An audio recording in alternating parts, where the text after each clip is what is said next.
அனைவருக்கும் வணக்கம். இந்த வீடியோ பதிவுல testing of hypothesis, probability and ஸ்டாட்டிஸ்டிக்ஸ்ல chi-square டெஸ்ட் குட்னஸ் ஆஃப் ஃபிட்ல இருந்து ஒரு எக்ஸாம்பிள் பார்ப்போம். ஸோ இந்த எக்ஸாம்பிள் என்ன கொடுத்துருக்கோம்? Sample analysis of examination results 1000 students. அப்போ total number of students 1000 and it was found that 260 failed. அப்போ ஃபர்ஸ்ட் கிரைட்டீரியன் ஃபெயில்டு ஸ்டூடெண்ட்ஸ் கொடுத்துருக்கோம். So failed students 260. Then 110 first class. அப்போ ஃபர்ஸ்ட் கிளாஸ் எத்தனை பேர் வாங்கியிருக்கிறாங்கன்னா 110. So 420 secured second class. அப்போ second class எத்தனை பேர் வாங்கியிருக்கிறாங்கன்னா 420. Then rest of them third class. அப்போ டோட்டல் என்ன சார்? நம்பர் ஆஃப் ஸ்டூடெண்ட்ஸ் எவ்வளோ சார்? 1000 கொடுத்துருக்கோம். அப்போ எல்லாத்தையும் ஆட் பண்ணால் 1000 வரணும். சரிங்களா? அப்போ இங்கே 260 ப்ளஸ் 110 ப்ளஸ் 420 இதை ஆட் பண்ணிங்கன்னா 790 வருது. அப்போ 1000ல் இருந்து 790 சப்ட்ராக்ட் பண்ணிட்டீங்கன்னா 210 students first class. 210 students first class வாங்கியிருக்கிறாங்க. இந்த டேட்டா கொடுத்துருக்கோம். என்ன செக் பண்ண சொல்கிறோம்? Do these data support the general examination result in the ratio 2:1:4:3. இதுக்கு சப்போர்ட் பண்ணுதான்னு கேட்குறோம். அப்போ H0 என்ன சார் ஃபிக்ஸ் பண்ணணும்? Step 1 H0 the general exam result. Company சொன்ன அதே ரேஷியோவில் தான் இருக்கு. 2:1:4:3 இந்த ரேஷியோவில் தான் இருக்கு. H1 alternate hypothesis ஆப்போசிட்டா இருக்கணும். So the general exam result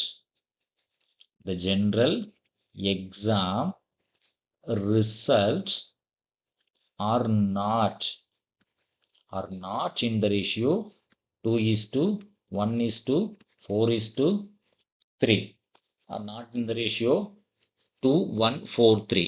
சரிங்களா? இப்போ அப்சர்வ்ட் ஃப்ரீக்வன்சி நமக்கு தெரியும் சார். ஃபெயிலியர்ஸ் இத்தனை? First class, second class, third class. So இதெல்லாமே தேர்ட் கிளாஸ். 2 டைம் போட்டோன்னா இது தேர்ட் கிளாஸ். சரிங்களா? ஓகே. ஸோ அப்சர்வ்ட் ஃப்ரீக்வன்சி தெரியும். அப்போ என்ன சார் பண்ணணும்? எக்ஸ்பெக்டட் ஃப்ரீக்வன்சி கண்டுபிடிக்கணும். ஸோ இது எக்ஸ்பெக்டட் ஃப்ரீக்வன்சி எப்படி சார் கண்டுபிடிக்கிறதுன்னு பார்த்தீங்கன்னா, நமக்கு ரேஷியோ என்ன கொடுத்துருக்கான்னு பார்க்கணும். ஸோ நமக்கு என்ன சார் ரேஷியோ கொடுத்துருக்கோம்? 2:1:4:3. அப்போ இந்த ரேஷியோ மட்டும் ஆட் பண்ணுங்க சார். என்ன கிடைக்குதுன்னு பாருங்க. இந்த ரேஷியோ ஆட் பண்ணால் 2 + 1 3, 3 + 4 7, 7 + 3 10. அப்போ டோட்டல் ரேஷியோ 10 ரேஷியோஸ் கொடுத்துருக்கோம். அப்போ 2ன்றது சார் ஃபெயிலியருக்கு. அப்போ ஃபெயிலியர் கரஸ்பாண்டிங்கான எக்ஸ்பெக்டட் ஃப்ரீக்வன்சி கண்டுபிடிக்கணும். அப்போ மொத்த ஃபெயிலியர்ஸ்க்கானது 2, மொத்த ஃப்ரீக்வன்சி 10. நம்பர் ஆஃப் ஸ்டூடெண்ட்ஸ் எவ்வளோ சார்? 1000. ஸோ அவுட் ஆஃப் 1000ல் 2 ரேஷியோ கொடுத்துருக்கோம். அப்போ 2/10. அப்போ 2/10 இன்ட்டு 1000 போடுங்க சார். என்ன கிடைக்குதுன்னு பாருங்க. 2/10 அது கூட 1000 மல்டிப்ளை பண்ணிங்கன்னா 200ன்னு கிடைக்கும். ஸோ ஃபெயிலியருக்கான எக்ஸ்பெக்டட் ஃப்ரீக்வன்சி 200. அடுத்தது என்ன சார்? First class. ஃபர்ஸ்ட் கிளாஸ்க்கு என்ன சார் ரேஷியோ கொடுத்துரும்? செகண்ட் 1. அப்போ 1 ratio, total ratio 10 ratio, number of students 1000. அப்போ என்ன சார் கிடைக்கும்? டிஃபால்ட்டாக 0 கட் பண்ணிங்கன்னா 100 கிடைக்கும். சரிங்களா?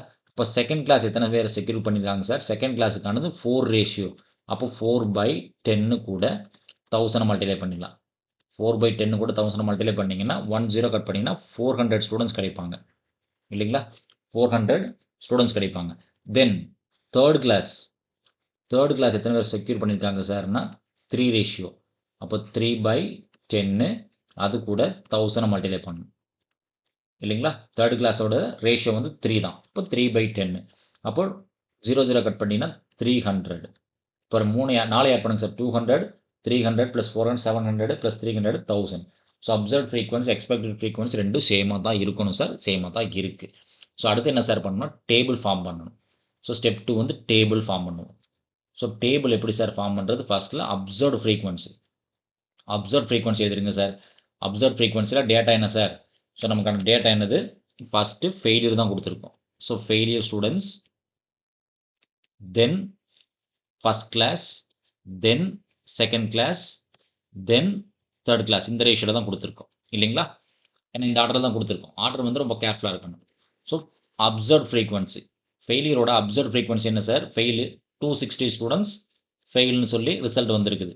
ஃபர்ஸ்ட் கிளாஸ் என்ன சார் 110, செகண்ட் கிளாஸ் என்ன சார் 420, தேர்ட் கிளாஸ் என்ன சார் 210, தேர்ட் கிளாஸ் 210. இது அப்சர்வ்ட் ஃப்ரீக்வன்சியாக கொடுத்துருக்கோம். ஸோ எக்ஸ்பெக்டட் ஃப்ரீக்வன்சி நம்ம இங்கே ஃபைன் பண்ணி வச்சிருக்கோம். ஃபெயிலியருக்கான எக்ஸ்பெக்டட் ஃப்ரீக்வன்சி 200, ஃபெயிலியருக்கான எக்ஸ்பெக்டட் ஃப்ரீக்வன்சி 200, ஃபர்ஸ்ட் கிளாஸ்க்கான எக்ஸ்பெக்டட் ஃப்ரீக்வன்சி 100, ஃபர்ஸ்ட் கிளாஸ்க்கான எக்ஸ்பெக்டட் 100, செகண்ட் கிளாஸ்க்கான எக்ஸ்பெக்டட் 400, செகண்ட் கிளாஸ்க்கான எக்ஸ்பெக்டட் 400, தேர்ட் கிளாஸ்க்கான எக்ஸ்பெக்டட் 300. சரிங்களா சார்? இது ரெண்டு ஆட் பண்ணாலும் இதுவும் 1000 தான் வரும் சார், இதை ஆட் பண்ணாலும் 1000 தான் வரும், கண்டிப்பாக வரணும். சரிங்களா? அடுத்து என்ன sir observed frequency minus expected frequency whole square divided by expected frequency. சரிங்களா?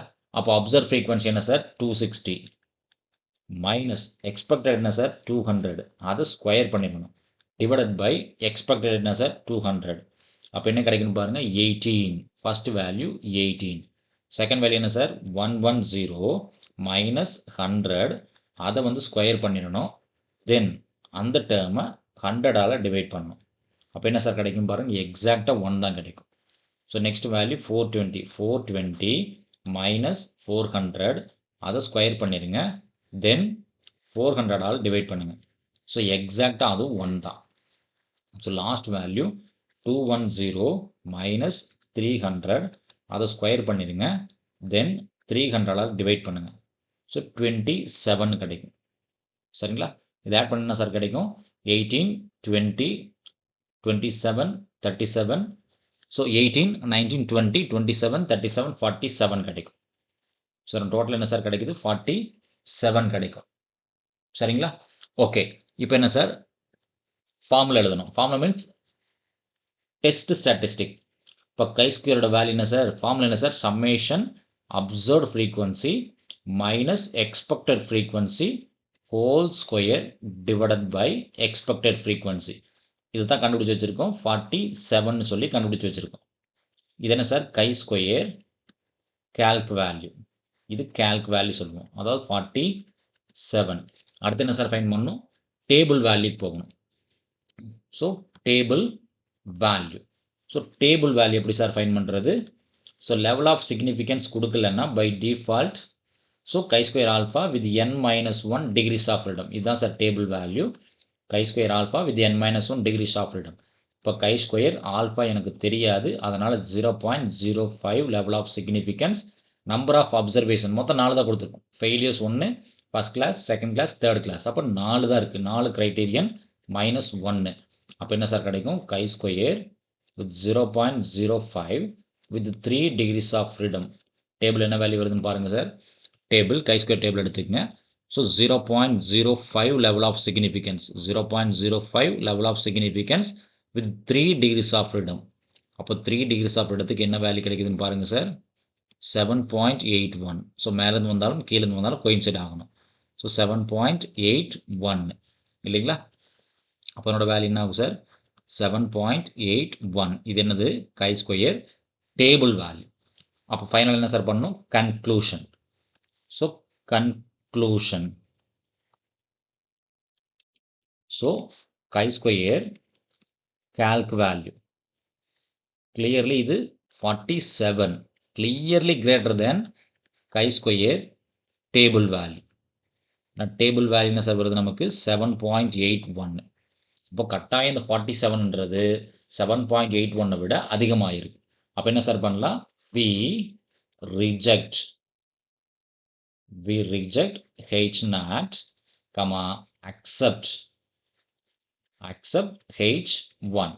அதாவது அந்த result exam result R not, exam results are not in the ratio, not in the ratio. என்ன சார் ரேஷியோ கொடுத்துருக்கோம் 2143, ratio 2143 are not in the ratio 2:1:4:3. So company கொடுத்தா அந்த டேட்டாவை நம்மளால் accept பண்ண முடியாது. சரிங்களா? நன்றி. மீண்டும் இன்னொரு வீடியோ பதிவில் பார்ப்போம். இந்த வீடியோ நம்ம கிளாஸ் இருக்கக்கூடிய இந்த டீச்சிங் மெத்தடாலஜி உங்களுக்கு பிடிச்சிருந்துச்சுன்னா மறக்காமல் நம்ம வீடியோவை லைக் பண்ணுங்கள், சப்ஸ்கிரைப் பண்ணுங்கள், உங்கள் ஃப்ரெண்ட்ஸுகளுக்கு ஷேர் பண்ணுங்கள். மீண்டும் இன்னொரு வீடியோ பதிவில் பார்ப்போம். நன்றி.